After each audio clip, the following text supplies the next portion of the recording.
betul. Kawan-kawan hilang. Bahagian 1.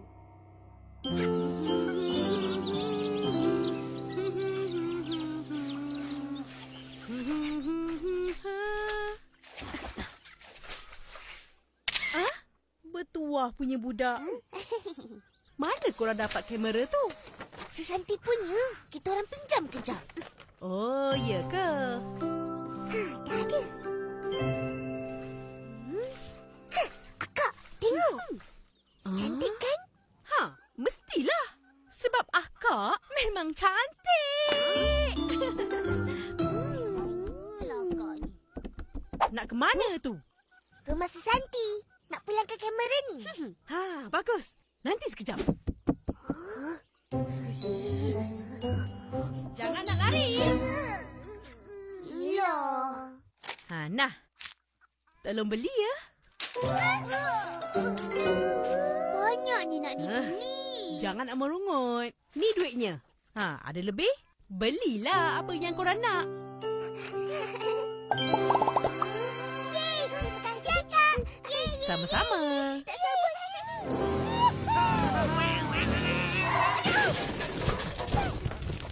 Abang.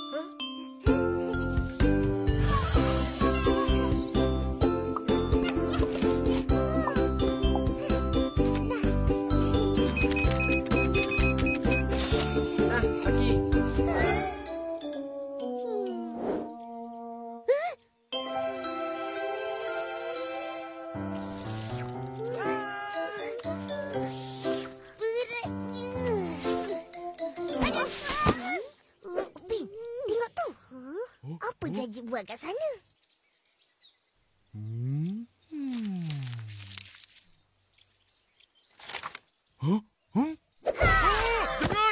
Jangan tangkap saya! Terkejut saya. Apa kau buat tadi? Tadi?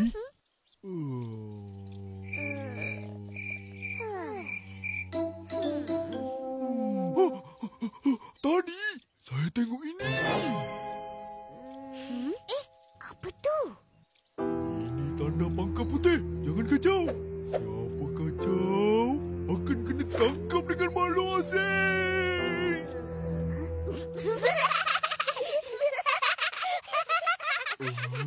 Tak percaya?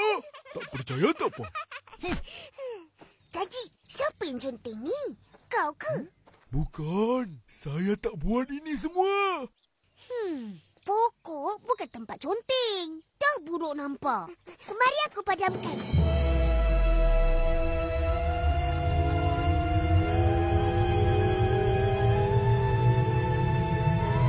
Jangan! Kenapa ni?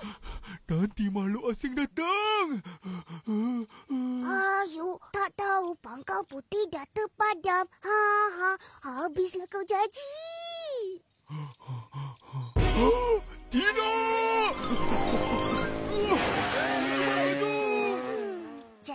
Janji. Ipin, kita kena siasat siapa yang conteng pokok ni. Betul. Ini tugas untuk detektif Ipin. Janganlah nak jadi detektif.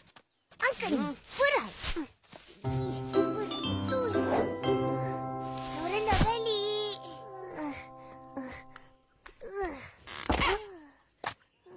Lah, Ipin, kita lupa nak pulangkan kamera Susanti. Alah, jomlah cepat. Nak ke mana lagi? Keluar kejap. Jalan elok-elok. Okey.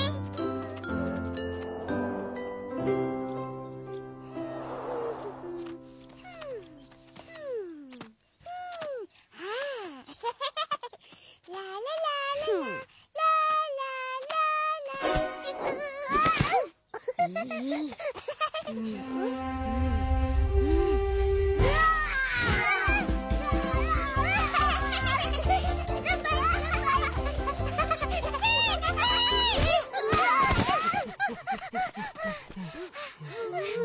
Cemas nampak? Ada apa?